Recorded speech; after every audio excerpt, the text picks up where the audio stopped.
ပြိုင်ဘက်တိုင်ကိုဂိုးသွင်းနိုင်ခဲ့တဲ့ဖိလစ်ပိုင်ရဲ့တိုက်စစ်ကိုရှော့သွင်းမိခဲ့တဲ့အတွက်ကျွန်တော်တို့မြန်မာယူဆခွန်တင်ကတော့မနေ့ကတော့2ဂိုး1ဂိုးဆိုတဲ့ရလဒ်နဲ့ရှုံးနေပြီးတော့ပြိုင်ပွဲကနေနှုတ်ဆက်ခဲ့ရပြီပဲဖြစ်ပါတယ်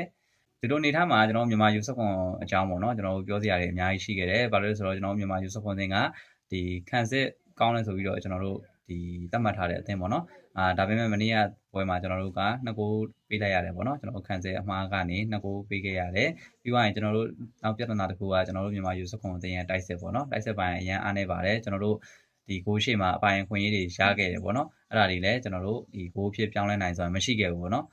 အဲကြောင့်မလို့ကျွန်တော်မြန်မာယူဆခွန်အသင်းကတော့ဖိလစ်ပိုင်အသင်းကို2ဂိုး1ဂိုးနဲ့ရှုံးနေပြီးတော့ပြန်ပွဲကနေနှုတ်ဆက်ခဲ့ရပြီပဲဖြစ်ပါတယ်နေ့ရရှိခဲ့တဲ့မြန်မာသင်းရဲ့အတွင်းကိုကလည်းကျွန်တော်တို့ပြစ်ဒဏ်ဘောရတယ်ပြစ်ဒဏ်ဘောရင်တဆင်ကျွန်တော်တို့အောင်ဧရိယာစီးတွေကိုကြားတယ်ပေါ့နော်အောင်စီကနေတကူလိုထိုးဖောက်တယ်ထိုးဖောက်ပြီးတော့ကျွန်တော်တို့စီးထဲမှာရှိတဲ့ညီကြီးတန်းကိုပေးပို့လိုက်တယ်ပေါ့နော်ညီကြီးတန်းပိတ်ပြီးတော့ကျွန်တော်တို့ဥဆောင်ကိုရရှိသွားတဲ့အနေအထားဖြစ်ပါတယ်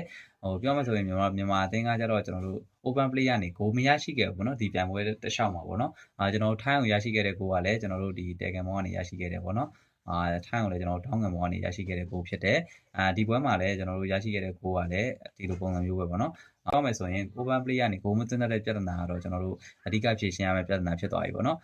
ပြီးသွားရင်ကျွန်တော်နောက်တန်းကျွန်တော်ပြောမယ်ဆိုရင်မြန်မာတသိန်းလုံးပေါ့နော်ကျွန်တော်စိတ်တော်ဆိုင်ရာတွေလည်းကျွန်တော်တို့ပြန်ပြီးတော့ပြင်ဆင်ရဖို့လိုတယ်ဘာလို့လဲဆိုတော့ကျွန်တော်ပြိုင်ပွဲတွေကရှိသေးရပေါ့နော်နောက်လာမယ့်9လပိုင်းတွင်မှာကျွန်တော်တို့အာရှဖလားယူဆခွန်ပေါ့နော်အပြိုင်ပွဲရှိဦးမယ်အပြိုင်ပွဲမှာဆိုရင်တော့ကျွန်တော်မြန်မာယူဆခွန်အသင်းက